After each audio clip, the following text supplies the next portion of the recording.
संत रविदास जयंती के बहाने दलित वोटर्स को साधने की कोशिश की गई। दलित वोटर्स आखिर क्यों ज्यादा अहम हो जाता है? दलित वोट बैंक उत्तर प्रदेश की सियासत के लिए क्यों ज्यादा जरूरी है और इसका समीकरण क्या है, ये भी आपको यहां पर समझना बहुत ज्यादा जरूरी है कि यूपी में दलितों का सियासी समीकरण दरअसल है क्या।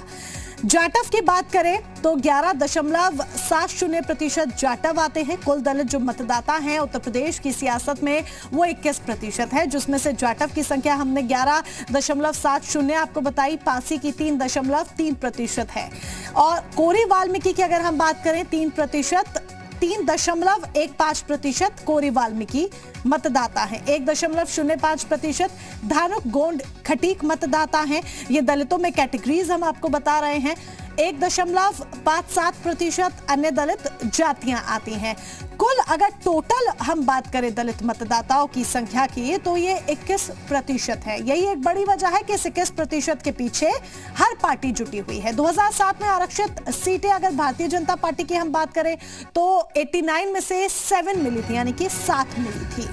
ऐसी सीट जीतो सरकार बनाओ, ये हर कोई फॉर्मूला सोच के चलता है। समाजवादी पार्टी थोड़ा आगे रही थी, 13 सीटें समाजवादी पार्टी के खाते में 2007 में आरक्षित सीटों में से गई थी। तो बसपा उससे भी आगे 62 सीटों के साथ, यही एक बड़ी वजह रही थी कि सरकार बनाने में भी कामयाब रही थी। और अन्य 6%, सिर्फ 6 सीट।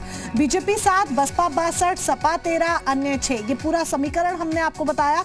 ये समीकरण है 2007 में आरक्षित सीटों का, जो कि 89 सीट्स हैं, जिसमें से बीजेपी के खाते में सिर्फ 7 थी। अब 2012 की तरफ बढ़ते हैं। बीजेपी के खाते में सिर्फ 85 आरक्षित सीटों में से 3 सीटें आई थी। ये 2012 का समीकरण हम आपको बता रहे हैं। सपा की बात करें तो 58 सीटें सपा के खाते में गई थी, ज्यादा सीटें लेने में कामयाब हुई थी समाजवादी पार्टी। बसपा केवल 15 सीटें लेने में कामयाब हो पाई थी, जो पिछली बार 62 सीटों के साथ थी, वो 2012 में सिर्फ इतनी कम सीट्स पर रह गई। अन्य के खाते में 9 और बसपा के खाते में 15। यही एक बड़ी वजह रही। सपा के पास सबसे ज्यादा सीट्स गई, 85 में से 58, और समाजवादी पार्टी की 2012 में सरकार बनी। अब 17 की बात करते हैं, 86 में से बीजेपी के हाथ 70 गई। यही एक बड़ी वजह रही कि बीजेपी ने सरकार बनाई। समाजवादी पार्टी के हाथ में आई सिर्फ 7, जो इतनी ज्यादा 62 सीट लिए बैठे थे, 2017 में 7 सीटों पर आ गए। बसपा और भी कम 2 सीटों पर आ गई। इतनी कम सीटें बसपा के खाते में गई।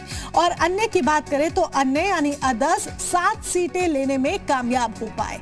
सबसे ज्यादा सीटें गई बीजेपी के पास 70। यही एक बड़ी वजह रही कि 2017 में ऐसी सीट जीतकर सरकार बनाने का जो फॉर्मूला था भारतीय जनता पार्टी का, वो कामयाब हुआ और भारतीय जनता पार्टी की 2017 में सरकार बनी। यही एक बड़ी वजह है कि दलित वोटर्स की जब हम बात करते हैं तो दलित वोटर्स के पीछे जो कुल मतदाता 21% है, उनके पीछे हर राजनीतिक दल लगा रहता है। इस बार दलित किसकी चुनावी नैया पार लगाएंगे, ये देखने वाली बात होगी। लेकिन